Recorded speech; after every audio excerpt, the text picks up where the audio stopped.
What's up, guys? Welcome to another edition of the Attack in the Paint podcast. This is a little bit of a revamp as we have a new special co-host. My guy, Mo Skilliter, who has been around for a while. He worked with us last year here at Between the Lines Sports and has now taken on this new role to kind of be singularly focused on the podcast. We're going to try to get more episodes out, and Mo is going to help facilitate these new episodes. So, Mo, welcome to the show. Thank you so much for being a part of this, and I'm super excited to have you, brother. Yeah, man. Thank you so much. I'm excited to get back into it. As you said, I was around last year and really enjoyed the that opportunity. I took on a full time role as a professor of sport management here in my hometown of Bluffton, Ohio, real small hometown here in Northwest Ohio. And with that transition, just kind of stepped away for a minute just to get my feet under me and make sure that things squared away with the new job. And now, new semester started. I'm kind of into a flow and looking forward to get back into some podcasting, maybe helping out on the scouting side, and maybe some cool projects, clothing wise with BTL that we'll probably talk about here later. So, again, thanks a lot for having me back. You're a guy that I know I talked to you about this off air, but you're a guy that I really respect, someone that I admire for what you've built, obviously, and just the way you go about your business and helping bring others along the way. So, super cool, super excited to be around. Thank you, brother. Thank you so much. Happy to have you. Happy to have you. So, with that being said, Sweet. So, let's jump in. Let's jump in. Let's jump in. yeah, yeah, cool. So I think basically for this new season, this revamp, basically we're gonna have consistent episodes, planning on each week. We'll just have some NBA chat, some just normal basketball stuff, right? We'll get into some college stuff, I'm sure. Continue, obviously, that's the bread and butter of the lines, that the college and the high school stuff. So really, just it's going to be basketball, it's all basketball. Maybe jump into some culture and stuff, but Right. really excited to get things going. And I think the best place to start. So, James, we're about halfway through the NBA season. Actually, we're over halfway through. I Right. think we're like most teams are around 50 games. Yeah. And Yeah. A lot. so I think we should just take a look at the season so far, see what's going on, and we start over in the Eastern Conference, right? So, all right, this is a good spot to start. This is all the talk right now. The Celtics, 36-15, first in the Eastern Conference. Great team. Almost, probably should have dropped a game to the Lakers just 2 nights ago. Right. I'm assuming you saw the play. Tough to not see it at this point. So in classes today, all the students were talking about the reaction that LeBron had to the no call, and a majority of students were, I won't say disgusted, but definitely didn't love the way he reacted. I'm curious your take. So, I am a firm believer that LeBron has historically been over dramatic between the flopping and the tantrums that he has thrown. This is not the first time I've seen him throw a tantrum on a court. So for me, while it's in poor taste, I'm not surprised by the reaction. The thing was, it was a foul. So it was a foul, but you're a team that currently sits in 13th place in the West, and you are not fighting for now. You're not fighting for a playoff position at this point. You're just simply trying to win a game, which I respect. You care that much, but it's not Game 7 of the finals where you lost on a buzzer beater and you're on your knees in the middle of the floor, throwing a tantrum. It's a random game in the middle of January, and the refs blew a call. It happens. I'm sure he's won at least a dozen games in the same variation of circumstances where a ref blew a call, his team were the benefactors of that blown call. It just happened to be on the other side. It's a bit much for me. I do understand and I respect that you care, but to drop to your knees and to pretty much plead like, again, you're losing game 7 of the finals was a bit much for me. It really was. It was a bit much for me. So I'm on the opposite end of that argument, man. Okay. And Good. I Good. actually I can actually understand where LeBron's coming from, okay? Mhm. You got to understand this is a 30 is he 38, 39, either About way, 38, 38 or yeah. 39 year 38. old man Yep.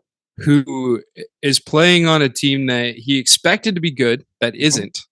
That is like you said 13th in the Western Conference. He is doing everything in his power to win games and try to at least get into a play-in spot, right? Right Right. now, as it stands, and again, we recognize there's a lot of games left, but as it stands, they're 2 games out of 10th place, right? That last play-in spot, Yep. Mhm. and he is on the road against the best team in the East Mhm. statistically. Um, Possibly the best team in the NBA. There's some debates there, but Mhm. one of the best teams in the NBA. He willed his team to a tie game late. He had a chance. He gave himself a chance to score a bucket.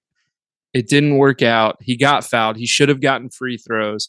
To Mhm. me, that just looked like a guy that's dejected, that's tired, that's Mhm. frustrated, that's again doing everything he can and it's just not working out, right? He's Right. having, I don't know. So there's always this, we're not going to have the argument here, but there's always this argument who's the best player of all time? And Mhm. obviously, LeBron comes up in that conversation.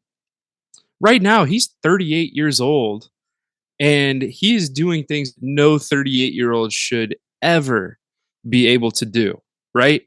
And again, that it's got to be so frustrating that he's playing that well at that age and still not winning basketball games. I Yeah. just I have a hard time. I have a hard time blaming him for being frustrated to that extent Mhm. in that situation. That's just tough.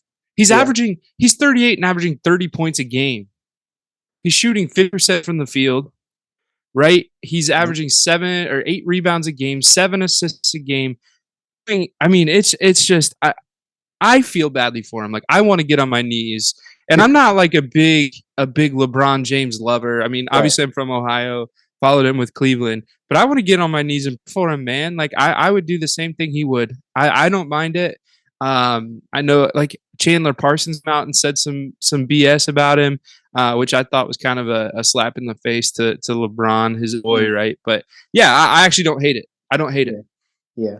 The pushback that I have here is that while he is doing everything in his power to win, which is what I expect every professional athlete to do, right? I expect it. I assume that you should, and we both know that that's not accurate, right? Some guys don't care. So Yeah. his passion for it is visible. The downside is the situation that he is in is some of his own doing. You know, like he helped orchestrate and put together the team that he is currently on, and he knew LeBron James at this point knows that he needs shooters around him. He knows this by this point. He knows when he's at his best, he has shooters around where he can operate as a driver and a facilitator. You fought to have certain guys on your team, and now you have those said guys on your team that don't look good on paper or on the court. And so while I respect your stance, I think some of this is his own doing. And so when it happens, it's almost like, huh, like you kind of get what you asked for. You know, like this is not a situation that is conducive for winning, in my opinion, for him. And his what he's doing is phenomenal. And again, just goat argument, like you said before, we won't get into it, but like he's there. He's in the conversation for sure. But and it's great what he's doing. It just sucks that his latter years are being spent in a non-winning or non-competitive environment, which sucks. And I know all he wants to do is win. That's why I mean, what 9 years in a row into the finals. So like this is all he really knows. You know, out of his 20-year career, he's been to the finals 10 times. I think that's right. Which is no, Yeah. Is it 10 times? It may be more than that though. I think it may be 11 times because it's ridiculous. Whatever it's over 10. It's over 10. And so I understand he's established a winning pedigree. It's just not happening right now. And so I think I get it and I respect it. I thought the reaction was a bit much. That's all. So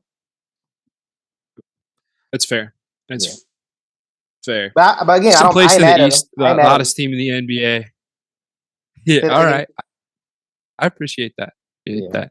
I ain't mad at him. So, the second place team in the East, hottest team in the NBA, 76ers, 9-1 in their last 10, playing extremely well. I don't really know. I mean, I think this is what we expected from the 76ers, at least when James Harden was traded, right? This is the 76ers we thought we would see. It took a while to get there, but I think they're finally starting to settle in. I think that's fantastic. Got a lot of stuff to talk about. So if you want to stop on the Sixers, we can. But I'm going to go standings until you tell me to stop and you got a talking point to say or to talk about. So folks always expect them to be top 3, top 4 in the NBA or in the Eastern Conference. And they're number 3 right now, just 2.5 back of the Celtics. So pretty crowded, 1 through 3. Yes. Again, not surprising. One kind of surprise that I have is how well the Nets had been playing. Now they're 4-6 in the last 10. But for them to be in 4th place right now after all the drama they've through, this is kind of the opposite end of the LeBron thing, right? So LeBron creates this team, right? It's basically 2 superstars, and then I think he was hoping Russell Westbrook would be able to toe that line of star/superstar, and obviously that hasn't worked out. The Nets are a team that has a lot of veteran talent. Obviously, Kevin Durant, in my opinion, top 3 or 4 players in the NBA, almost like to the point where he's underrated right now, which is weird to say about KD, but everyone's talking about these young guys. Look, like I love Ja, I love Luka, I love all the young guys, I love Trey. But people are like forgetting about Kevin Durant somehow in the media anyway. I listen to podcasts, I listen to talk radio. I'm on Twitter all the time, Instagram. He's just not getting talked about, but he's going about his business. Yeah, it's first of all, I agree with you. Where they started between the firing and then just the hole they dug themselves in to be in 4th place right now, 11 games above 500 is not something that I expected. We at the beginning of the season, the first 15 games of the season, we thought Brooklyn and the Lakers were going to be in the lottery. This is what we thought based on how they started the season. And for the turnaround to happen, I think we have to credit a lot of this to Jacques Vaughn, to be honest. I think he's somehow galvanized the troops, brought them together, rallied the troops rather, brought them together. The whole Kyrie situation has kind of like blown over finally, where Kyrie can just play basketball.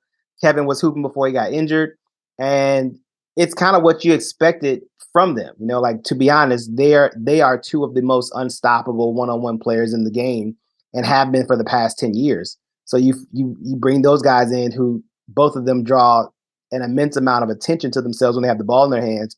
Both of them can play off of the ball. And then you surround them with shooters and guys that know how to play defense. It was their situation was built to be successful.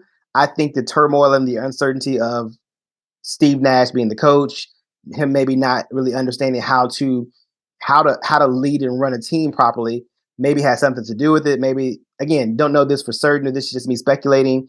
Maybe it's, the guys don't necessarily respect him as a coach. Guys like guys, but then when you see that, okay, maybe he doesn't know what he's talking about, you kind of lose that respect for him, and maybe you don't want to play as hard. But between all the things, the trade, the Ben Simmons situation, all these, the narrative was set up for them to fail, and no one really would have batted an eye between Ben and Kyrie, and then the coach firing. If they had been in the situation the Lakers in right now, no one would say anything because it would kind of be expected. But for them to have rallied to this point, to be 4th in the league, and honestly, last 10 games, obviously Kevin's been hurt for a few of these games, and so obviously we're not expecting them to be great, but they're still kind of manning the ship almost without him being there. And so fourth for the Brooklyn Nets is something that like I applaud them because you can see that they really want it. And that's something I applaud them for sure. Yeah, and if you're bored and looking for a game to watch, just turn on League Pass and find the net. It's a fun team to watch right now. And again, like you said, uh, Kev's they're 4-6 in the last 10, but they still have some young players that are coming up that are playing well. I like Claxton. I'm interested in Cam Thomas. Yeah. That kind of goes back to a couple draft cycles ago. Everyone had their mixed opinion on Cam. Yeah, really enjoyed watching the Nets. Right behind them's the Cavs. Now, the Cavs are interesting to me. This is a team from Ohio. This is a team that I followed quite a bit, or have followed quite a bit this season. The Cavs are. I'm glad they started hot Mm-hmm. because they've been just good slash average for the last 2 months or so. Mm-hmm. They're 5-5 in their last 10. They do have the most home wins in the NBA right now. They play really 21-6 at home. Okay. But for if you look at the top 10 teams in the East, most away losses.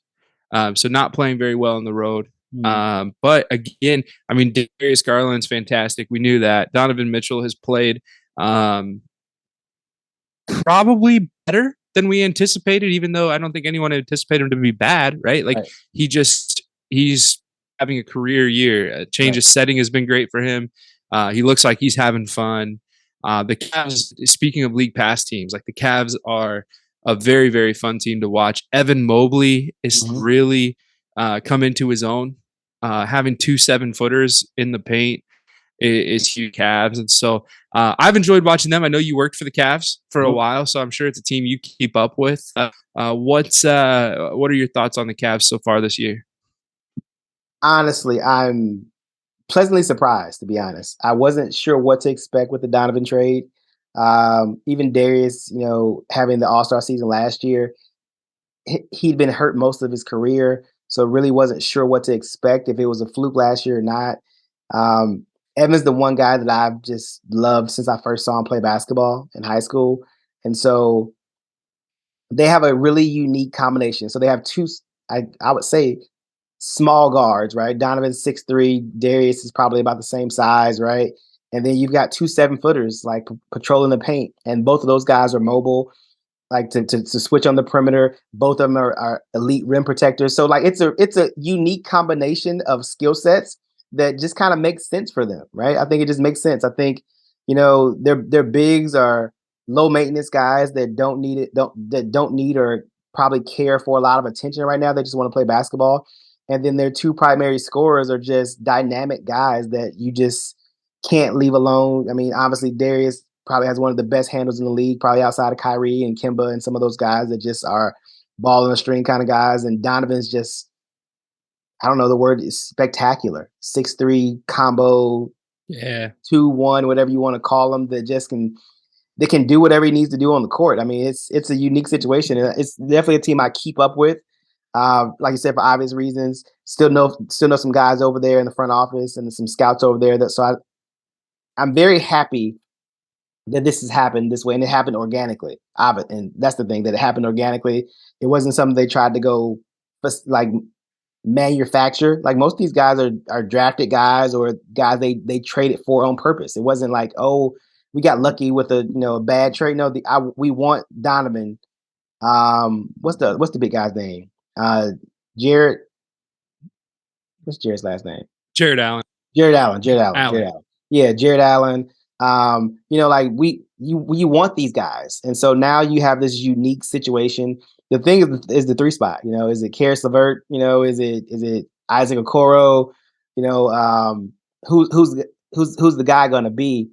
But I think what they Yeah. have is it's just a unique situation that I think, at least for the regular season, lets them be a really formidable team. And you can't. It's not you're not going to walk into Cleveland and think you're just going to get a win just because like you used to. I've really appreciated what JB Bickerstaff's done to that team. the way that I mean his defensive scheme is perfect for the modern NBA, right? Mhm. If you're not familiar, as defensively, essentially what they do is they're going to chase over screens incredibly hard, ball screens incredibly hard. They're going to stay in the hip of the ball handler. They're going to make sure that the ball handler doesn't get a good look off the dribble, but also they're going to chase him all the way down the lane into those 2 7-footers. Have the length and athleticism to cover on a lob and also to challenge on a floater and make sure they're protecting.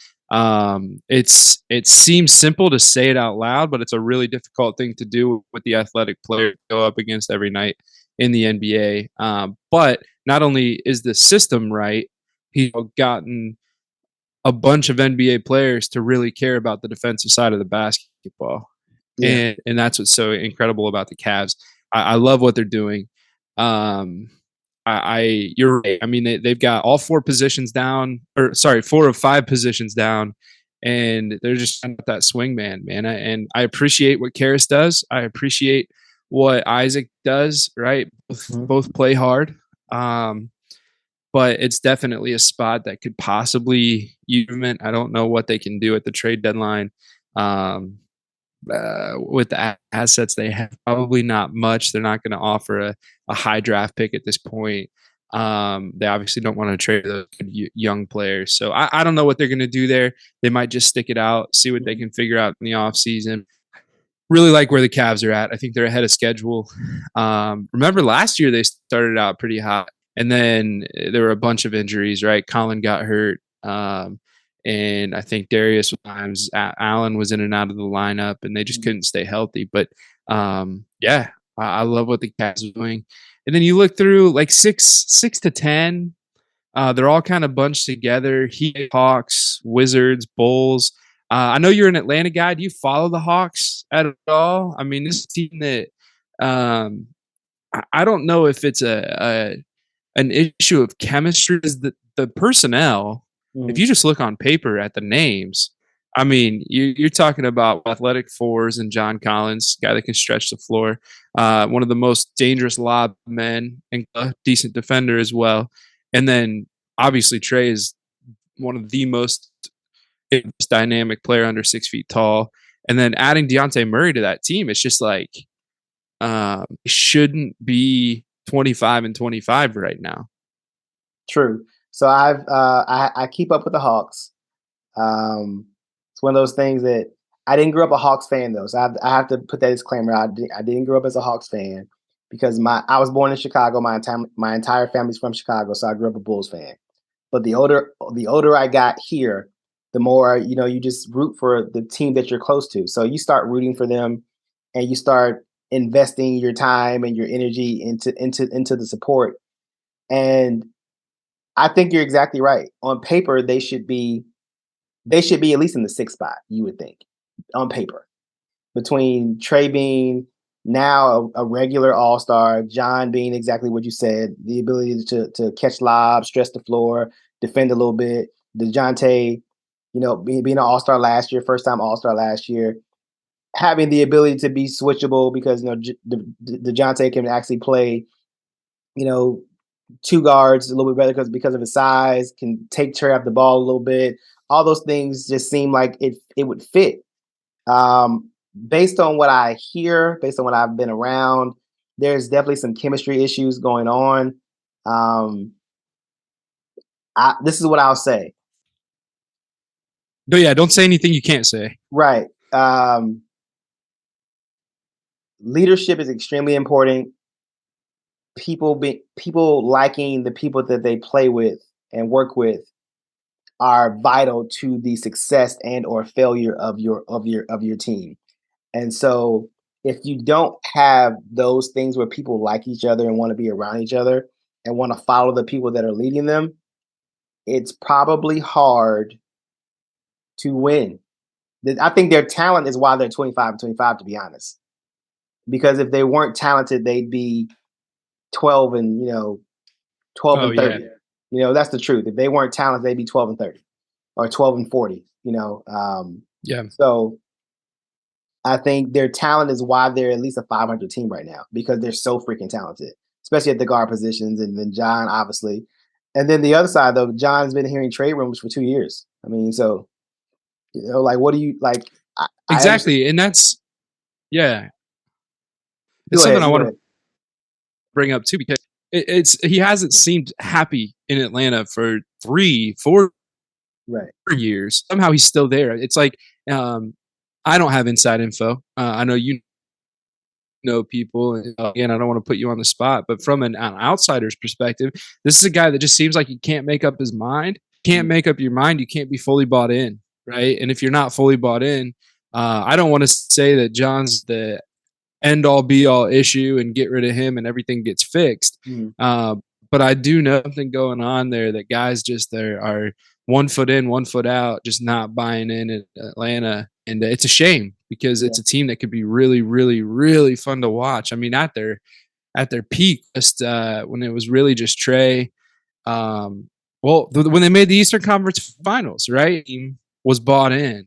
That team was having fun. Yep. And those are the same guys, but again, they can't find that consistency. They can't be consistently bought in, and that's crushing them. That's Yeah. crushing them. And another thing is Trey. I don't know if it was the beginning of this year or even last year.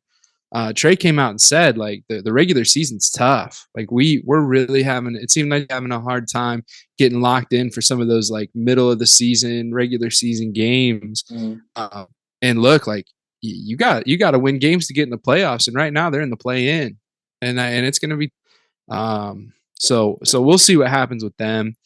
Kind of look down the list again. After them, you got the Wizards, you got the Bulls. That's your guys, right? The Bulls, your childhood team. yeah. I don't just don't get it. I just don't get it.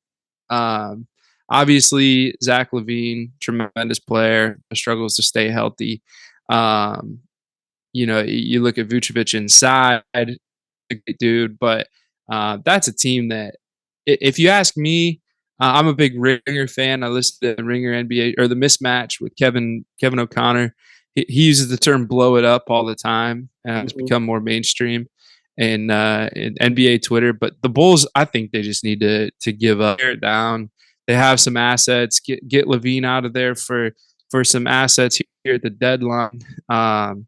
Maybe you move Vucevic in that contract. Like they just need to completely strip down and redo it because something's not working. Yeah. I think this is a situation where maybe the pieces just don't fit, right? They're talented. So Vucevic, Mm. when Vucevic was in Orlando, he was one of the few guys that if you threw the ball to him on the block, he'd score, right? Which is rare in this modern NBA. You don't have too many guys that can do that and then step out and hit a jumper, right? I think there are maybe four of those guys that are consistently that I can get a bucket on the block. I can go stretch the floor. He's one of those guys. Zach, like you said, uber talented, athletic, shoots it, finishes around the rim, can't stay healthy. DeMar DeRozan, model of consistency, right? Right. I mean, he knows who he is. He doesn't play outside of himself. He's a pro. He's a professional, right? And they've got really great young talent on top of that. They've got the pieces to be where they should be successful based on what you see talent wise. The thing is, like I said before, I'm speculating. I don't know if it's camaraderie or because again, the cool thing now is every team has like a reality show that they put out on YouTube, right? So they all have these little 8-9 minute docu series episodes that they put on YouTube. So I watch them, and they all seem to enjoy each other. They all seem to be involved in the community and in the city of Chicago, which is a great city, by the way. But when you put them on the court, it just doesn't resonate. And I don't know, maybe if Zach was healthy on a consistent basis, maybe you'd see them and maybe we get a better idea of who they are as a team. But I think that him being in and out of the lineup so infrequent or frequently in and out of the lineup and not being able to maybe find some cohesiveness is the reason why they struggle because their talent, especially on the perimeter in this league, your perimeter's talent is going to make or break you pretty much. And they've got two elite guys. They've got really good young point guards. They've got really good young point guards that kind of just facilitate and manage the team. And Vucevic is like we just said, like a rarity in this modern NBA.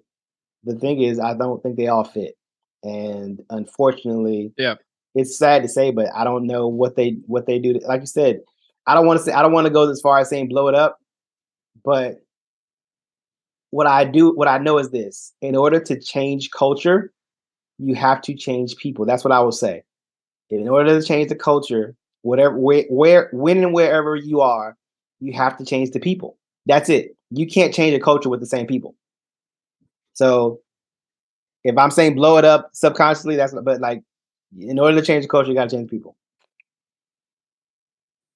Yeah, I mean, I say blow it up because I'm not sure which one of those guys you build around, Mhm. right? I don't think Zach's worn out his stay. If you're going to build around anyone, it's the 28-year-old that still has some pep Right. in his step, stay healthy. But I don't think he's the guy that's going to build any culture if you build around, right? Yep. Lamar is already said it. He's great, but he's in his early 30s. He's not going to be around longer, and he's not really. I mean, we've seen it. He's not really a guy that you necessarily do build around. Mhm. And then Vooch, I mean, he's getting older too, and unless it's Nikola Jokic, you're not going to build around a big at this point, Correct. or Joel. But those are some rare fellas, right? For So sure. um, we'll see what happens. The trade deadline is going to be interesting. We could have a whole episode on that. For sure. Matter We of probably fact, will. We probably will. who knows what happens next week or the week after? So Right. we'll see. Moving down the list, man, they started out so hot. They were fun to watch. 1-9 in their last 10, 4-28. So if you do the math, I mean, this team was winning games. They were Mhm. 20 and 19 at one point, Yeah. but struggles late. It's a young team. It's a team that has some pieces they could build around. Benedict Matherin's looking really nice. Probably a little nicer than draft minds thought he would, at least in year one. Mhm. Not a slight on him and the prospect that he was by any means. It just didn't seem like he was as ready as he really was for Right. the NBA, and that's great. Raptors falling. I mean, that's a team again. You talk about blowing things up. I don't really know what they cash in on at this point, other than Siakam maybe. But Yeah. um, Fred Van Vliet, man, I love that guy. I love his story. I love everything he's done. But he's definitely struggling, and it's tough in T Town. And then look, the bottom of the league, the bottom of the East, Magic, Hornets, teams that we didn't expect to be anything. But all three of them, I would say the Magic and the Pistons, the Hornets, are teams that are fun to watch and teams that have bright futures. And we can stop here and talk about these because as two guys that are enthusiastic about the draft, for you, it's part of your living. We're talking about a lot of young guys that we thought had some great potential and that are relatively well. For year one, Banchero might be rookie of the year. Yeah. Jaden Ivey, I don't know, a lot of people haven't watched the Pistons, but he actually has just been a very consistent year one guy, right? A lot of times you see those really athletic year one guys be up and down, but every night Ivy's he's playing really well. Again, for a rookie, it's not like Yeah. he's playing at a superstar level, but we Right. all envied his athleticism. We all envied his ability to get to the rim.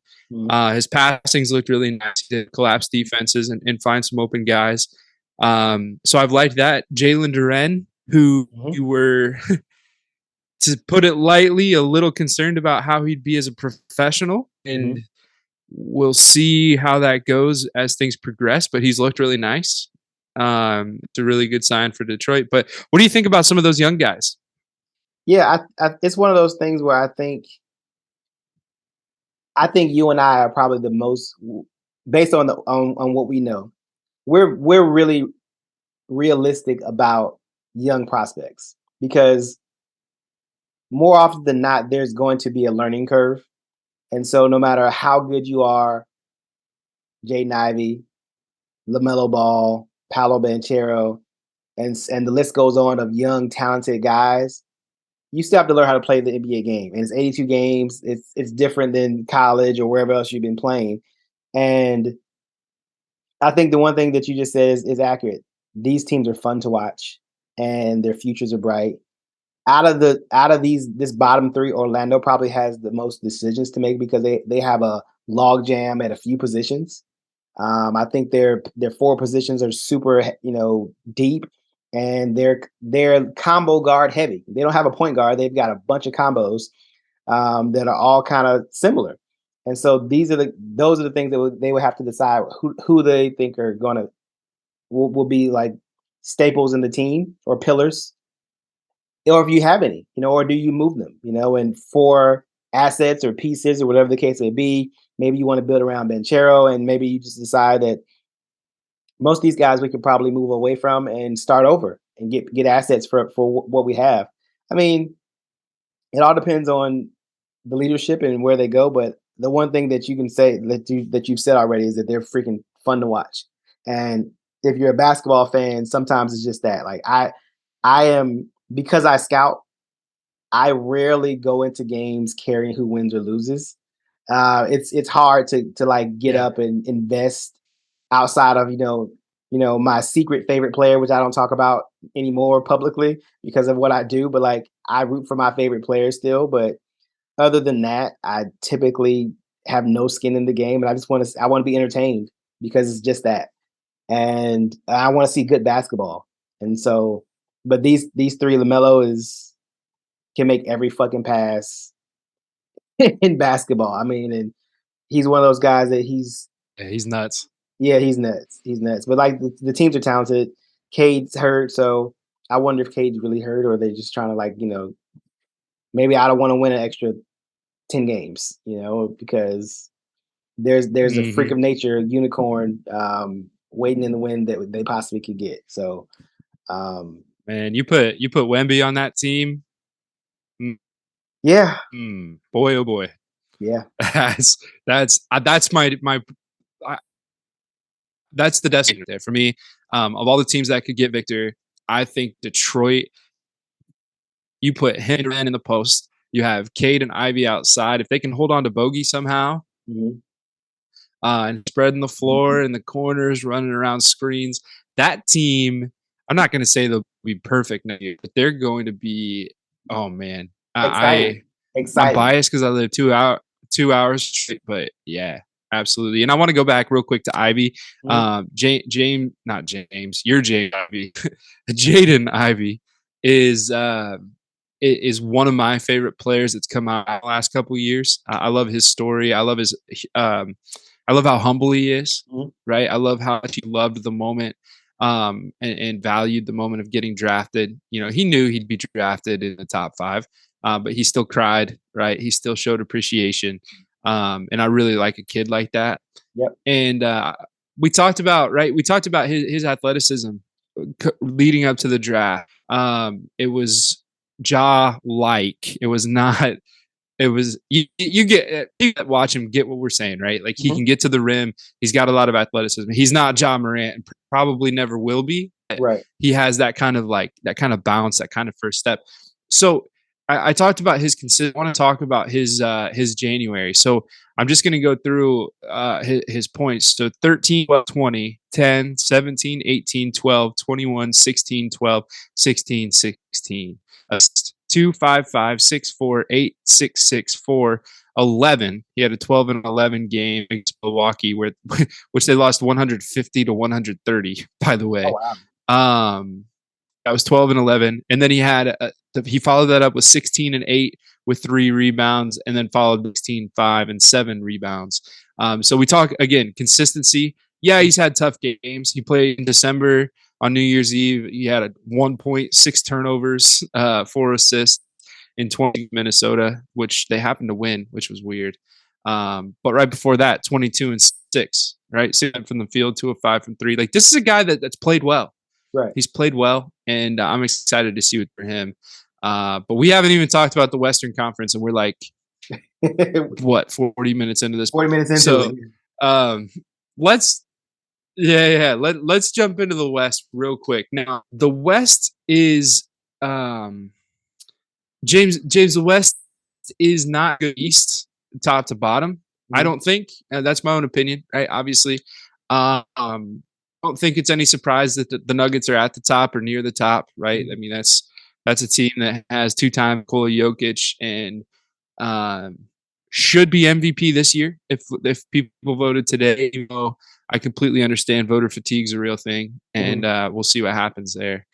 The Grizzlies at number two. Look, Ja's Ja.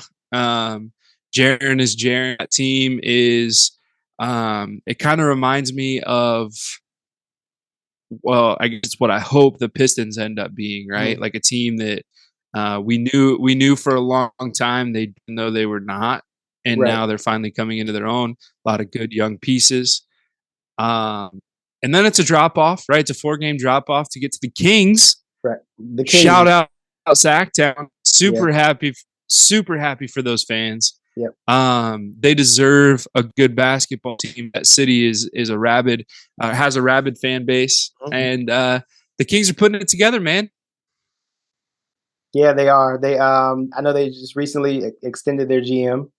But he's done an amazing job with the staff, with the coaching staff, with the players. You know, it's again, sometimes it's like I said earlier, to change the culture, you got to change the people. And he's done a good job of bringing in the right people and establishing some sort of um, identity in a team. You know, which is sometimes you just got to know who the fuck you are. And I think watching the same thing, the cool thing about this is now a lot of teams let you in to the backside, you know, or the back end of the team where you get to see what's going on. And they've got some great coaches. They've got kids that come in and want to play. They want to play the right way. They're hungry and humble. I think you mentioned that earlier about Jaden. Humility is a huge thing in the NBA because what I've learned in being around it is while for every kid that has the audacity to just know that they're going to make it, the kids that typically succeed and sustain are the guys that were kind of unsure. You know, like, am I good enough? Like the guys that kind of have that I don't know or carry that chip like Ja carries a chip. Certain guys carry chips like I was doubted at some point. Now I'm going to show you guys who I am. And you have other guys that just weren't sure. Like Keegan Murray's a great point. Like, I mean, 3 years ago, he was in prep school and he didn't have any D1 offers. The story I heard was, Iowa wanted them to go to prep school, and the Iowa assistant coach went to see him and his brother and was like, "Hey, look, we need to get them now because if we don't get them, we're not. If we don't get them now, they're not coming to Iowa."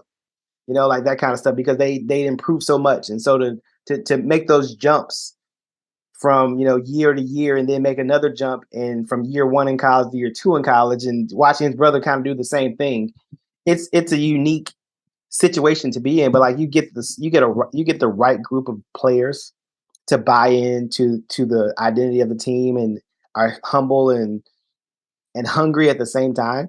You get what you have right now, Sacramento, and then top it off, you still got De'Aaron Fox, who's a freaking stud.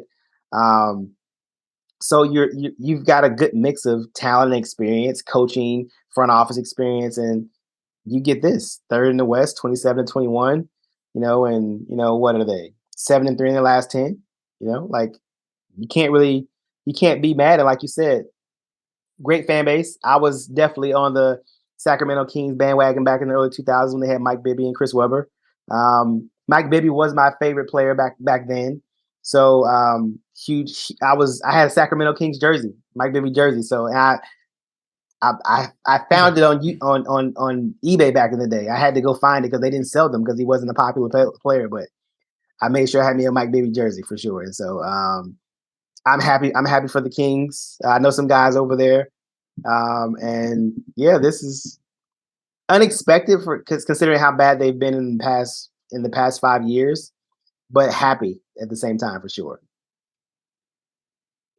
Definitely. So move on again. I think I'm going to run through kind of fast. Maybe we can touch on it a little more in depth next week since we're running kind of long. Yeah, But the Clippers, good to see them finally playing well. I know the Kawhi and the rest issue, and we can have a whole discussion about that on another show. for sure. But it's working, right? Fourth in the West at 28-25. The T Wolves 27-25 in the 5 spot. I really like seeing what they're doing, right, Mhm. in Minnesota. It's interesting. Like, that's a strange team starting 2 7-footers, moving their franchise center over to power forward, essentially, playing the 4, which is great because he can spread the floor. Mhm. One of the best big men to shoot the basketball of all time, which is awesome. Anthony Edwards, Mhm. look again. We're scouts, and this is a guy whose athleticism off the charts. There were whispers of MJ comps at time, which I think were a little over the top, but you don't just start saying it for no reason when Right. you're talking about a prospect. So this is a guy. He's only in year what 3 or 3. so 3. so watch out. Yeah, so watch out for the T Wolves, right? For sure. I mean, Anthony's one of those, again, unique situation, 2 7-footers, obviously, like you said, moving Carl over. Doesn't I've always felt like 4s and 5s are kinda interchangeable anyways, to be honest. So when someone said, "I don't wanna play the 4, I wanna play the 5," it's tomato to me kind of thing. So you fit in, Yeah, you can stretch the floor like you said. You can go down to he's another guy that you can throw the ball to and block.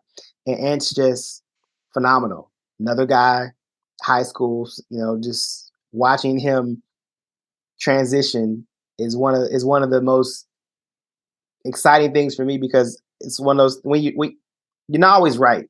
Right? You're not always right. He's a kid I was right about as far as talent goes. You saw it, saw the athleticism, the ability to shoot, the ability to create, finish in the paint, and a really nice kid too.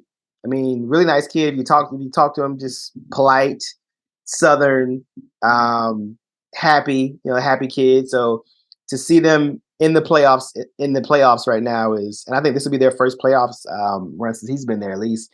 And so to see that, I'm excited about that for sure. I was worried about the Rudy trade, to be honest. It's one of those things. Just an FYI to say this: if I'm ever an NBA GM, if Danny Ainge calls me, I'm not answering the phone because I feel like he swindles whoever he calls. I just feel like no matter who he calls, he wins the trade. I mean, between his two best players in Utah, he gets 7 first round picks, something just, and then I don't know. It's crazy to think about. So yeah, if Danny Ainge calls me, I'm not answering the phone. I'm putting it out there now. They can pull this podcast up. Danny, I won't answer the phone if you call me. I just won't. I just won't. Yeah. So love it, love it. And to add another quality to Anthony Edwards, he's funny as hell. You watch the movie Hustle with Adam Sandler and yes.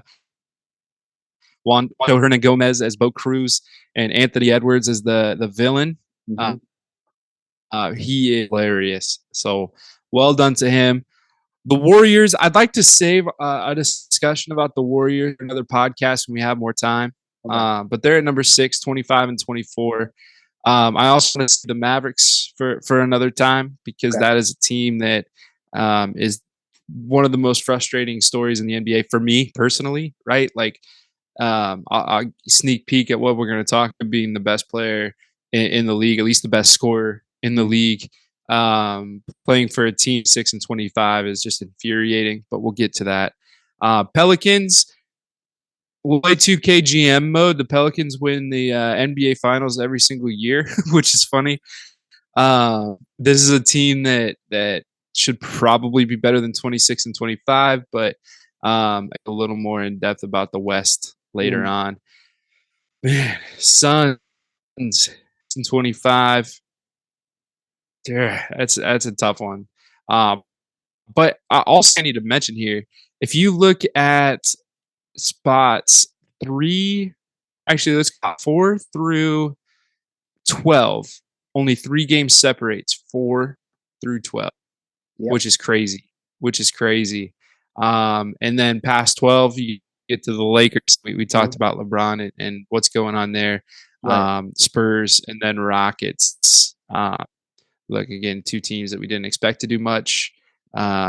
Spurs, a little less future identity than the Rockets, Mhm. who have a lot of young pieces that hopefully will eventually put. But again, we'll get into the West a little bit a little bit more in depth next week. I want to take a quick break. I want to give you a little sneak peek at what's coming up on BTL here in the future and in the present, really. And then we'll get back and talk about things that we saw that we want to discuss. This portion of the Attacking the Paint podcast is brought to you by Between the Lines Sports.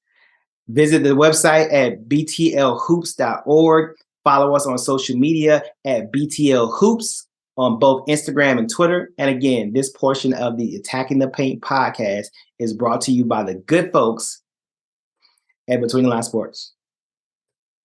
So there's a prospect that I won't mention his name because I still root for the kid. There's a prospect that was projected to be a lottery pick in this upcoming draft. And as a collective, the guys I was around about 6 NBA scouts. Every last one of them said that they would advise their teams not to draft him. And so for me, what I saw is just the quickness and of your stock being high and your stock plummeting. It's a plummet. It's not even a drop. It's a plummet. Very, very low. And the kid probably has no clue. That's the thing. The kid probably has no clue. And so for me, the thing that I was told was that where you pick your school matters more than you think, because talents and skill sets only go so far, but you have to be aware of who you're playing with, the style of play that you're going into, who's coaching you, and how they're going to help propel you to the next level. And if you don't have the right situation, your future could be in jeopardy. And so that's the one thing that I saw, is that a kid's future is literally in jeopardy based on his college choice.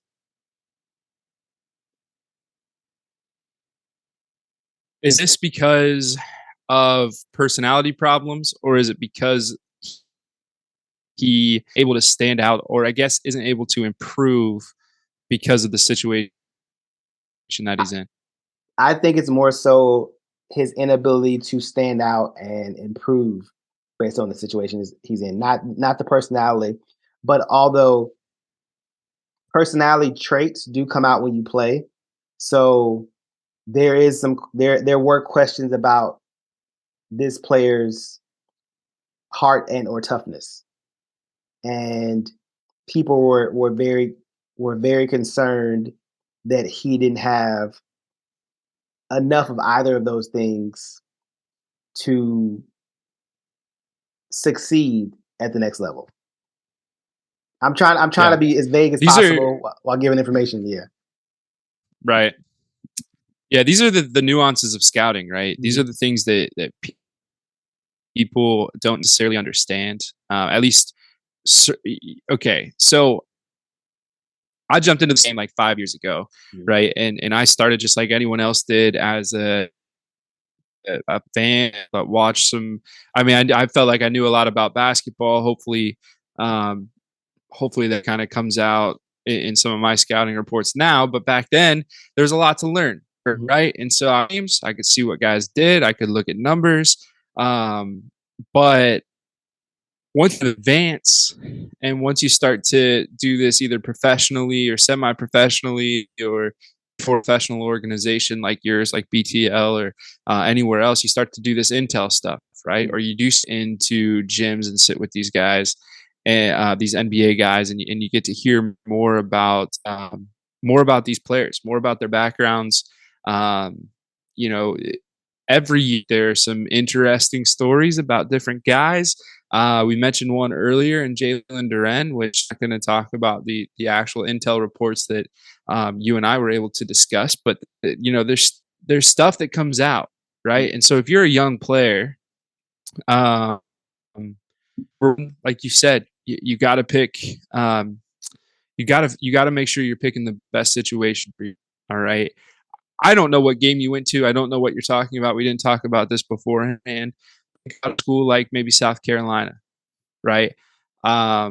They've got a really great player there that doesn't stand out. He's a guy that a lot, but that's a tough system to stand out. You're just not he's like he's kind of a wild card, right? You're just not sure what to do. As for as many prospects as John Calipari turns out in Kentucky, that all makes it really tough for evaluators to figure out how guys are going to translate to the NBA game, right? And so if you're maybe a fringe prospect and there's a school like that where you got to be able to talk to some smart people to know, like, hey, I'm 18, I don't know the nuances necessarily of scouting, right? Is this a good spot for me? Will I be able to stand out? Will I be able to develop?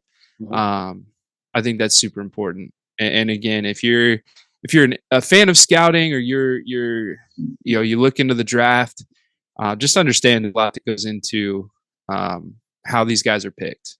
And intel reports there's nothing you can hide. Nothing you can hide.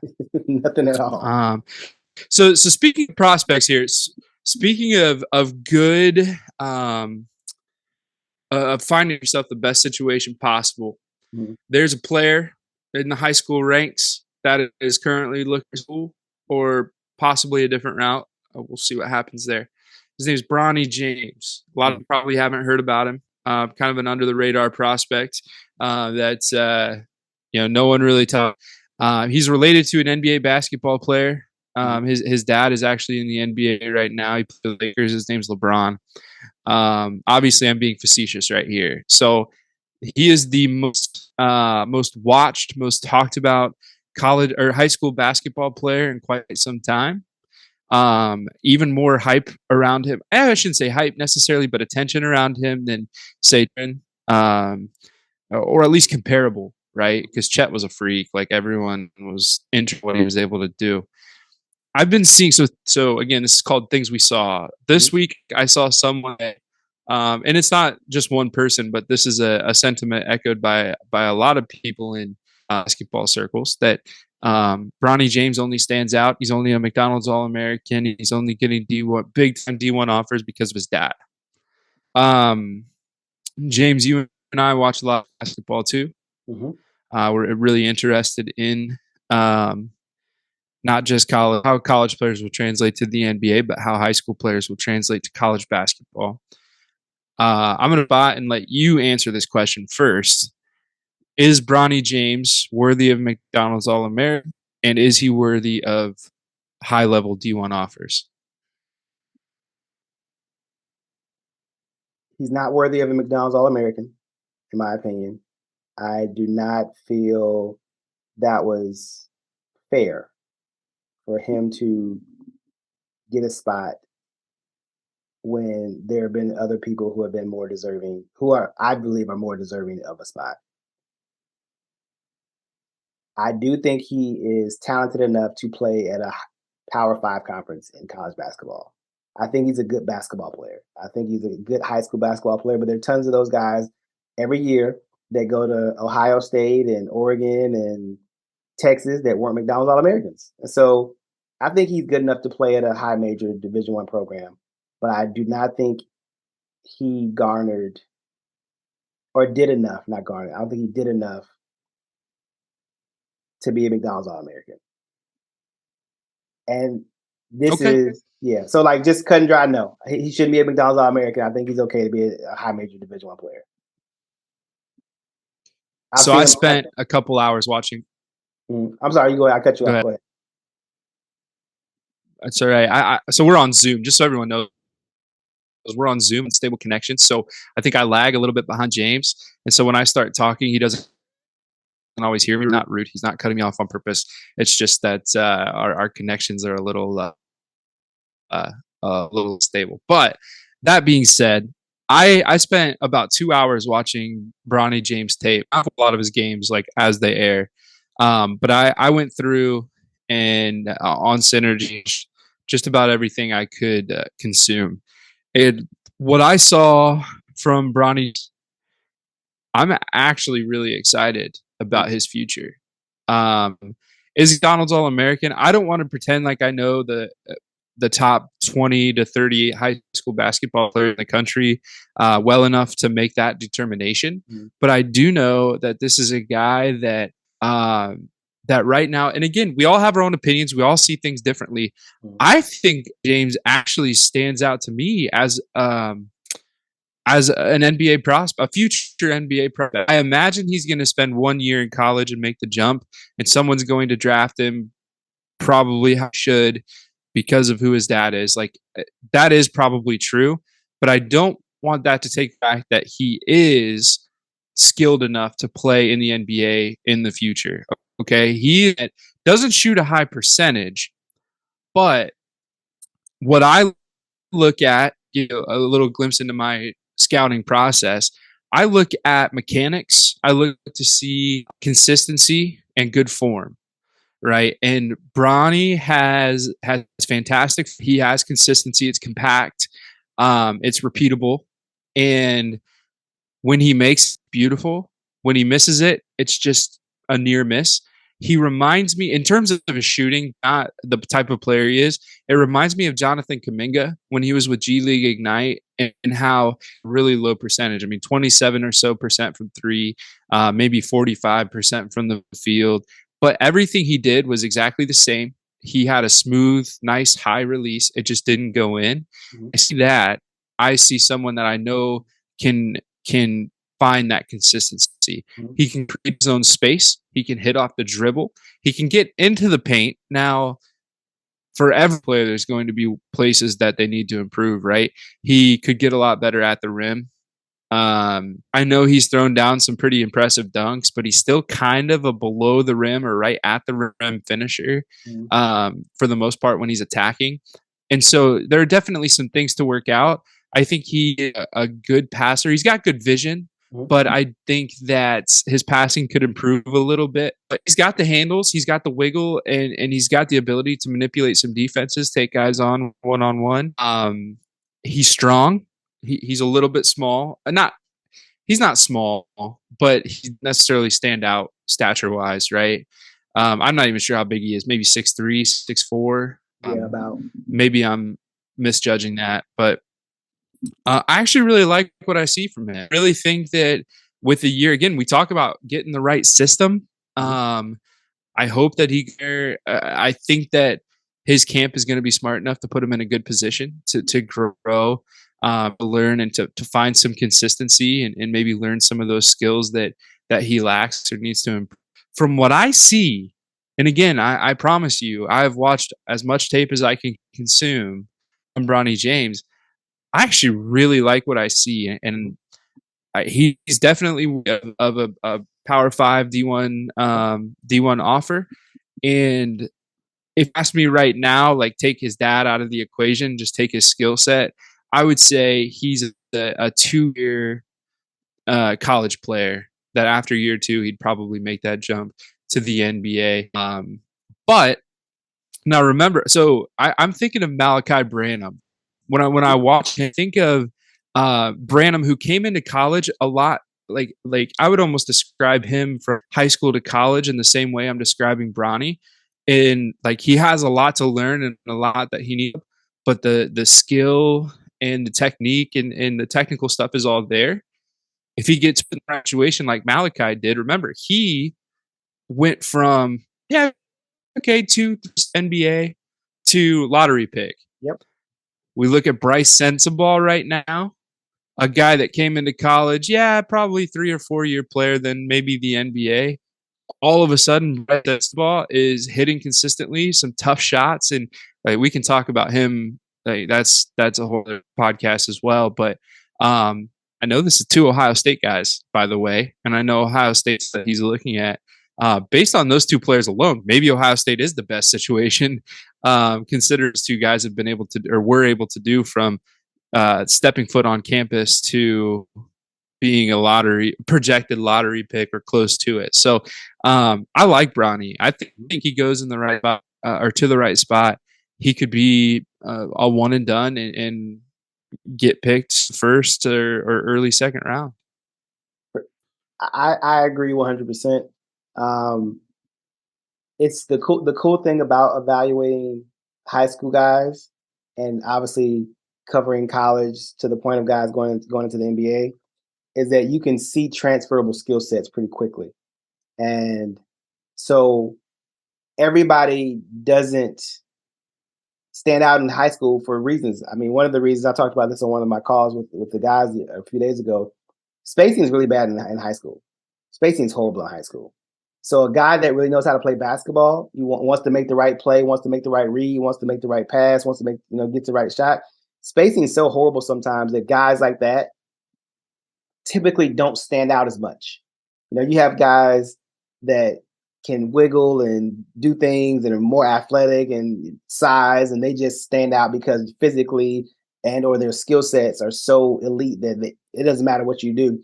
But guys that have a certain type of game, they just translate better at the next level.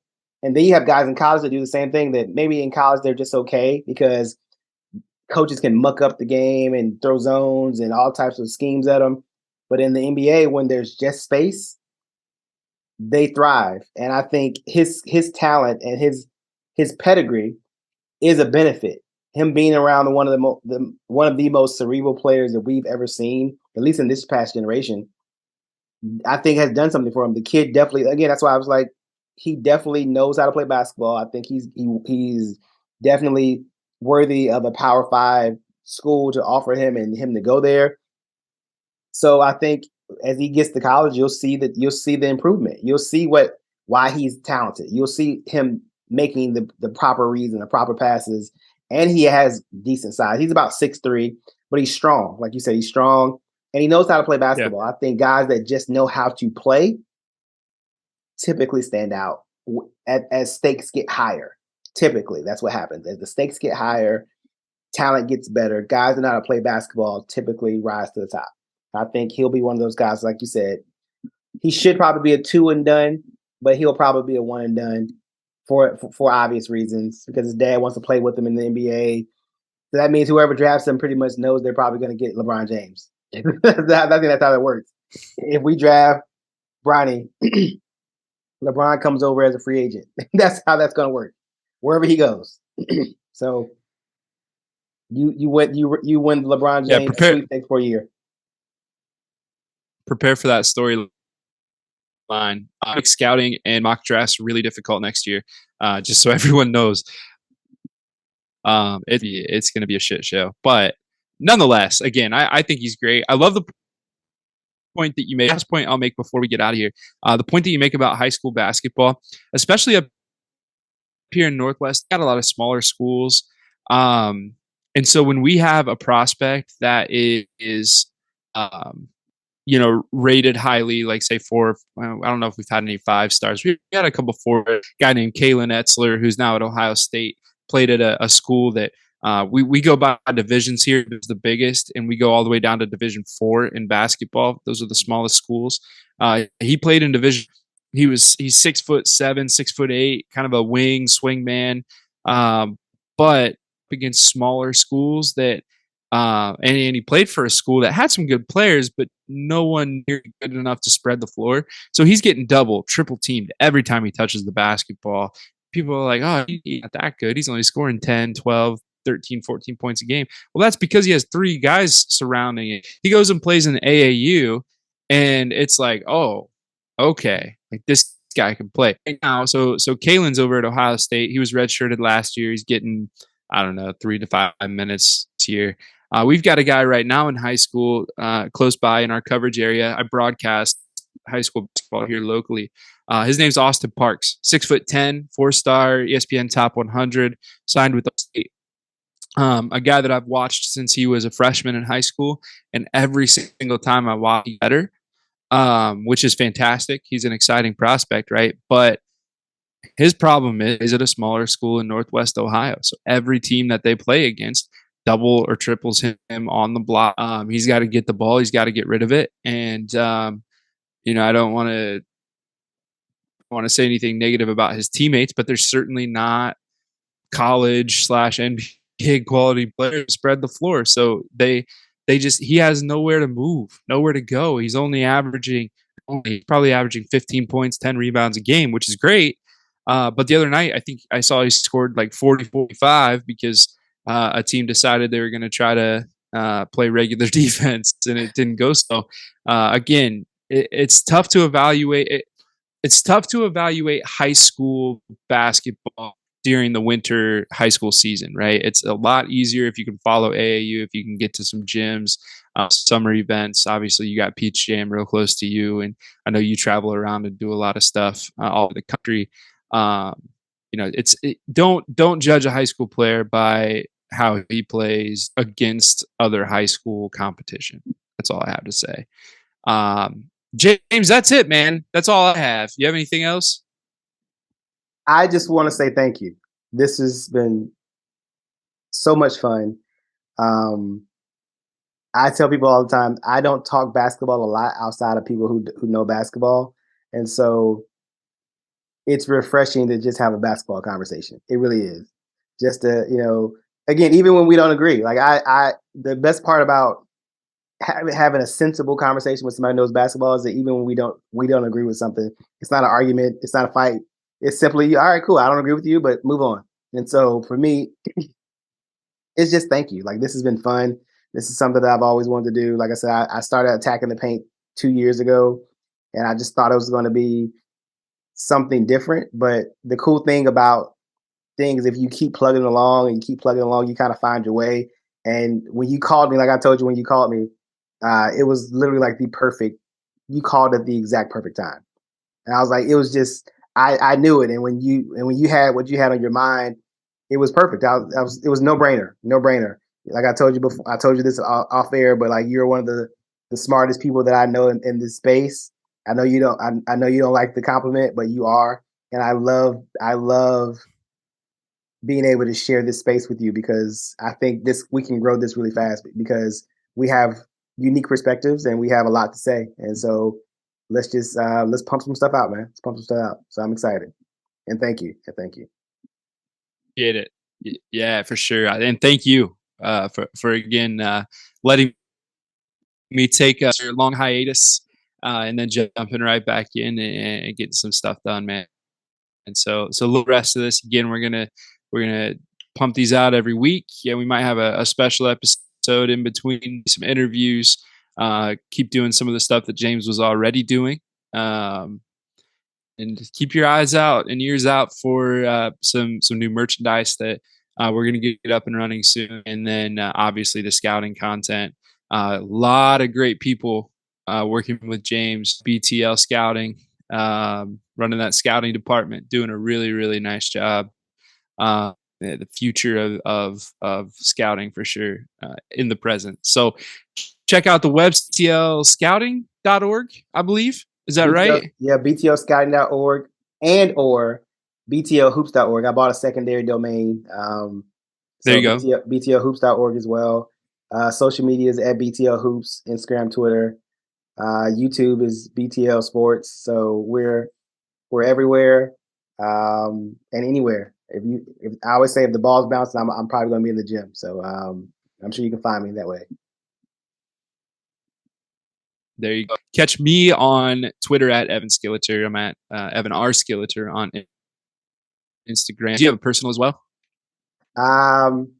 Yes, but I don't use it. I don't use it. So Fair enough. Don't follow BTL is James. everything. Just Yeah, follow BTL. yeah, BTL is There you go. everything. Yep, yep. All right, Mo. I Good. I appreciate you so promise you, much, we'll brother. clean up that. Yeah, man, we'll clean up that outro for the next. Stay tuned. We'll have more episodes coming out each week. Appreciate you all for tuning in Yes, sir. to it. I've been Evan. That was James. Stay right. Stay real. God bless. Yes, sir.